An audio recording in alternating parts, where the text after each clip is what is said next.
Good morning, everyone. Welcome to the market forecast for Thursday, September the 17th.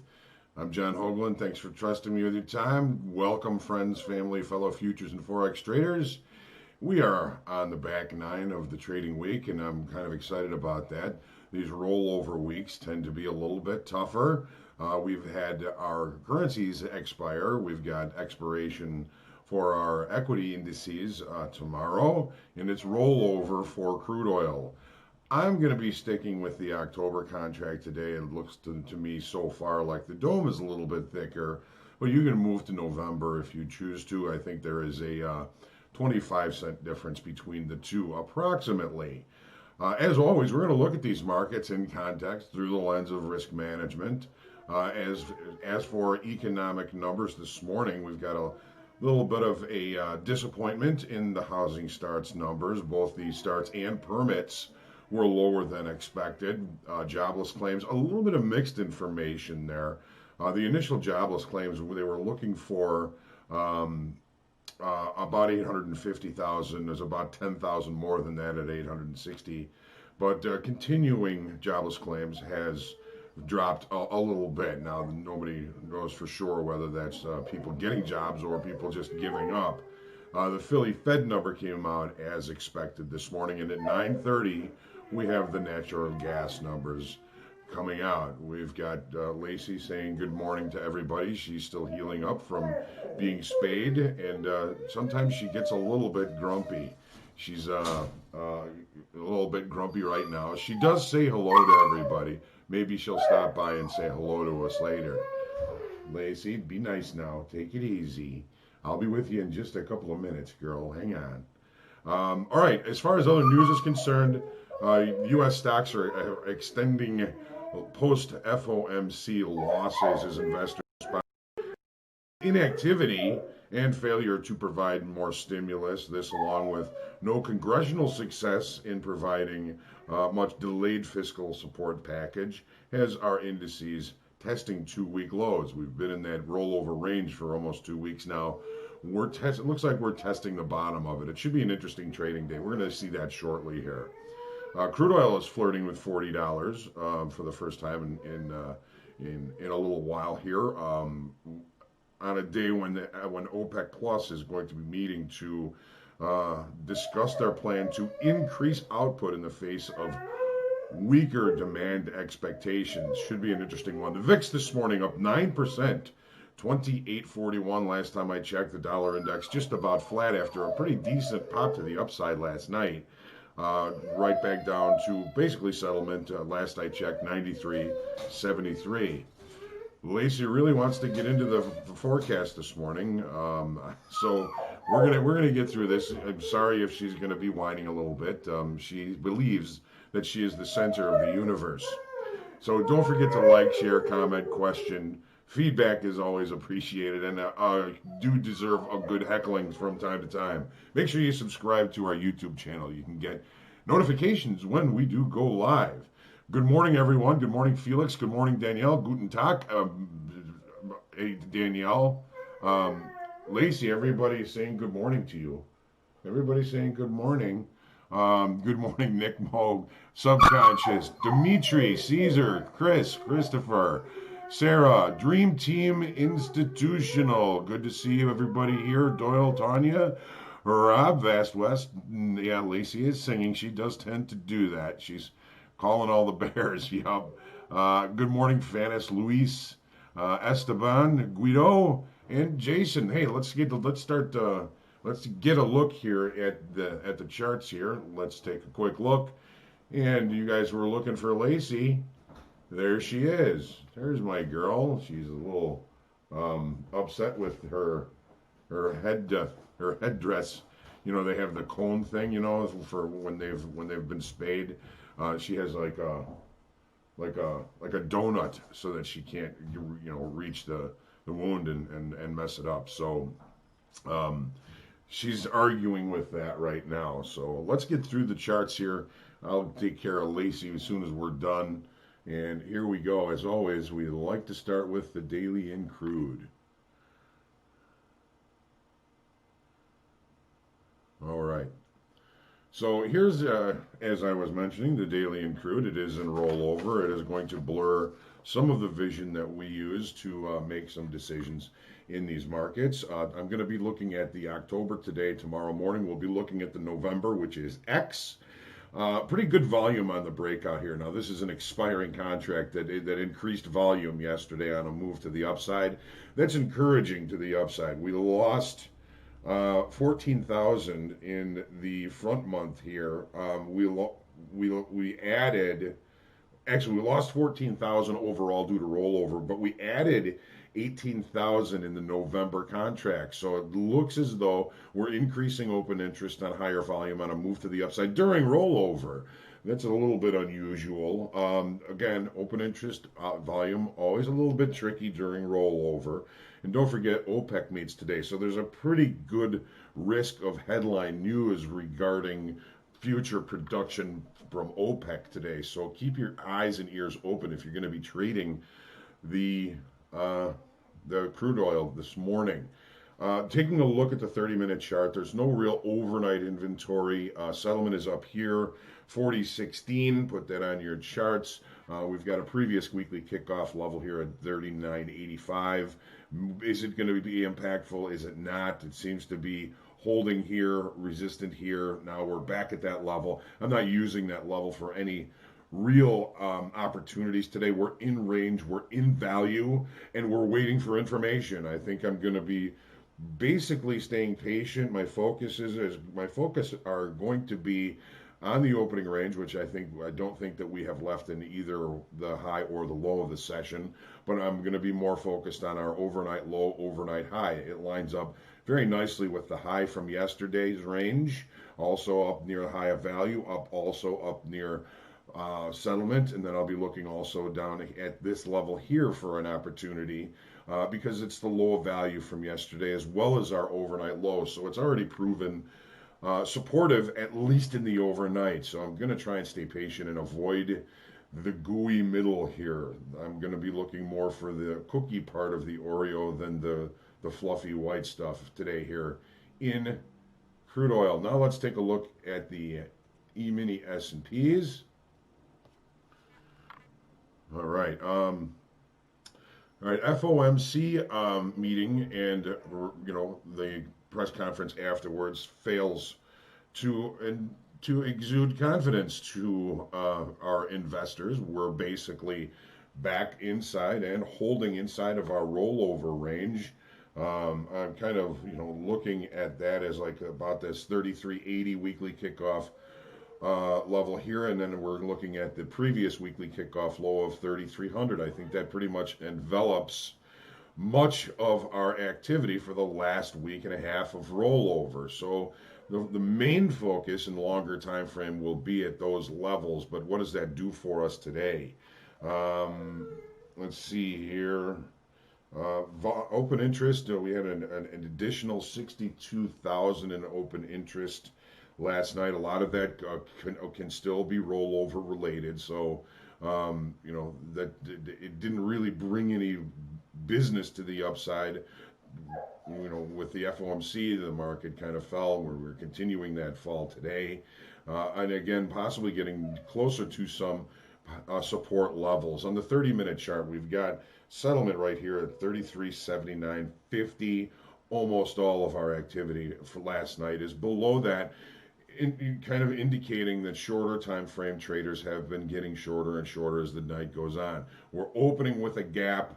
We're possibly opening near a previous weekly kickoff support level.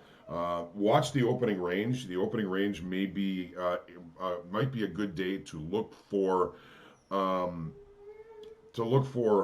early opportunity off the opening range. If the opening range remains the low of the session, that might be just enough to take all of our overnight shorts and chase them back into the market, which would give us an opportunity to move price back towards settlement. Opening range may or may not offer an early clue as to what investors are thinking for the rest of the day and for the rest of the week. Okay, let's take a look at the NASDAQ now. Oh, Lacey.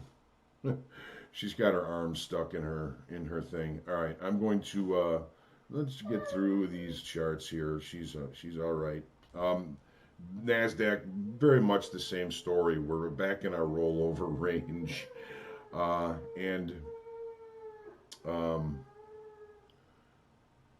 and kind of testing the low of that range. This 11,000 was a previous weekly kickoff level, and we are testing it now.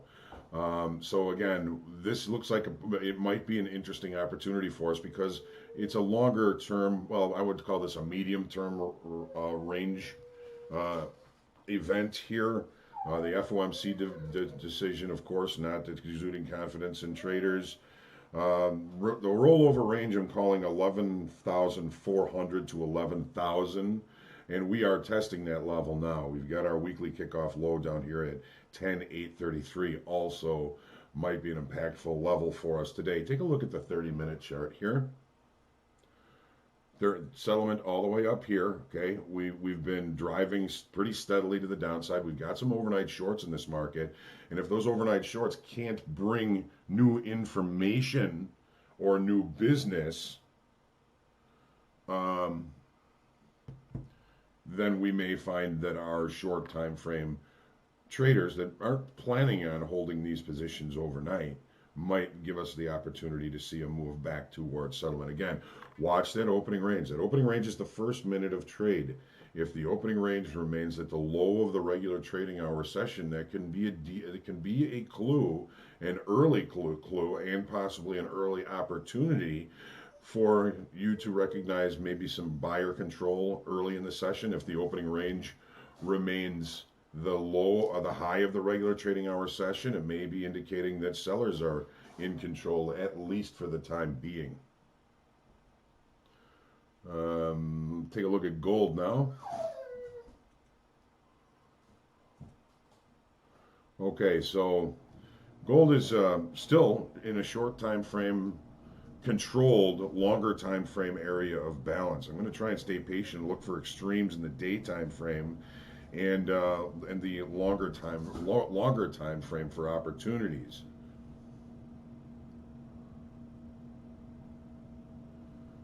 This dog is crazy. So again, I'm going to try and stay patient. We had an additional 3,500 in open interest on the move yesterday on a higher volume, but it doesn't seem to be holding, and we're seeing another possible test of this trend line right here where we're at. So let's take a look at the 30-minute chart.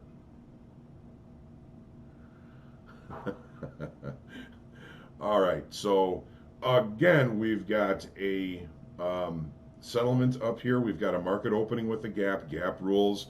If we can't close the gap relatively early, we trade in the direction of the gap. Initially, our opening range was the low of the regular trading hour session. We had a little bit of an inventory adjustment to the upside, but sellers have now taken an over, and taking out the low of the opening range gives us new information.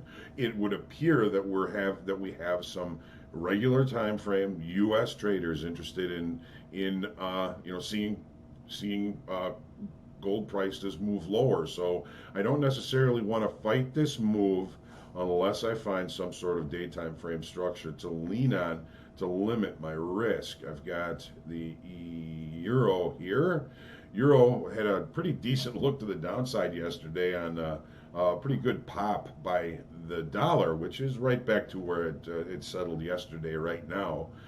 So we see an excursion down below this trend line, which is appearing so far to be somewhat of a failed auction. It's an attempt to move lower that has failed. We have the currencies now rollover free, so we're going to start to see much more clear information as we move on here. Settlement, opening range, the low of the session so far. So just hugging settlement. No real overnight inventory. I'm not real excited about doing anything in the euro here just yet. It's going to take some sort of a change for me to get my attention, I should say. So, take a look now into the Japanese yen. Okay, we had a pretty good breakout early in the week. Secondary breakout yesterday. We've got a swing high, which is relatively close to this 9,600 previous weekly kickoff level here. That is an obvious visual target for this market. Open interest yesterday, we added 800 to the December contract only because of the expiration yesterday. It's a little bit blurry, but we did add open interest to the December contract. We did increase volume in the front month, of course, because of rollover. So again, it makes it a little blurry, but it is telling us that this auction to the upside is healthy and likely to continue. So I'm going to be looking to see if I can find an opportunity to buy some kind of weakness in the Japanese yen today if I do get the chance. So here's settlement, 95.33. We've got overnight longs. We have had very little effort to go close the gap.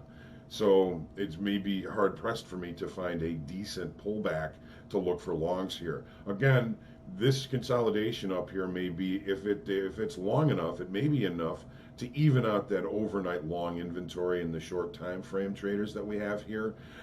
Be watching for opportunities perhaps as this consolidation area continues, looking for breakout possibilities outside of this short time frame area of balance here. So hopefully some decent ideas. It's Thursday. We always want to kind of finish the week strong and just to try and stay patient. I'm looking forward to next week, really, when all of the expirations and everything will be through with rollover for a couple, 3 weeks until we get into the next rollover in crude oil. But I'm looking forward to next week. It's been an interesting, challenging week. Hopefully, things have been going well for you. Always looking forward to your success. Thank you all very much for commenting on it's Lacey, Salem. Thank you. I'm glad that you find it so helpful. It's an everyday watch. I really appreciate you being here and saying so. Keith, good morning. Guido, great dog. Yeah, she's a sweet dog. She is. I see somebody talking here. Is she a Belgian Shepherd? She was actually a rescue, and at the rescue they just take a stab at what they think she is. We got her when she was 7 months, and her ears were still folded over, so they thought maybe there was a little bit of lab in her. But we have a trainer that has a Belgian Shepherd, a Malinois they're called, and she is convinced that this dog is 100% Malinois. So she's strong, very strong-willed, but very, very sweet. She loves everybody, sometimes a little too much. She just needs to learn some manners, and we're working on that. So, all right. Craig, you talking here, Lacey, is trying to find the dog hidden in your headset. That's funny. That is funny. Level 2, 50-day moving average is an important indicator to look for on ES. Check that out, ladies and gentlemen. LT, good to see you. All right, I'm going to get everybody started here. I'm going to go save Lacey from her headset and trade well today, everybody. Have a great day. Dan should be back with the market forecast at 3 o'clock. I will be back tomorrow morning for the market forecast. Looking forward to seeing all of you there. Anybody who came to the group coaching yesterday or saw the webinar yesterday afternoon, let us know what you think. Check it out. Hopefully you find it useful and maybe even mildly entertaining. So let's take our deep breath.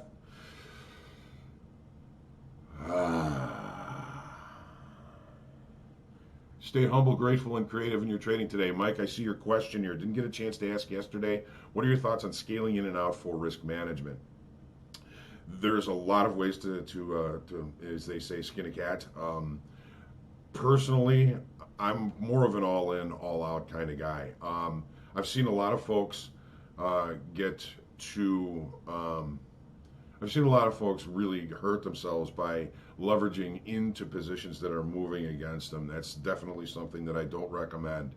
As far as scaling out of, let's say all in, scale out, I think people tend to scale out a little too early. I think it's important to cover the entire risk. So if you think about this, you have two contracts and you're along, you have a 10 tick stop, that's 20 ticks of risk. The market starts to go your way. You take the first one off at, let's say, 8 ticks. You haven't covered the loss if it were to go to a complete stop out. You gotta make 20 ticks in order to cover that, and then you have your second contract to continue. Um, so it can be a slippery slope.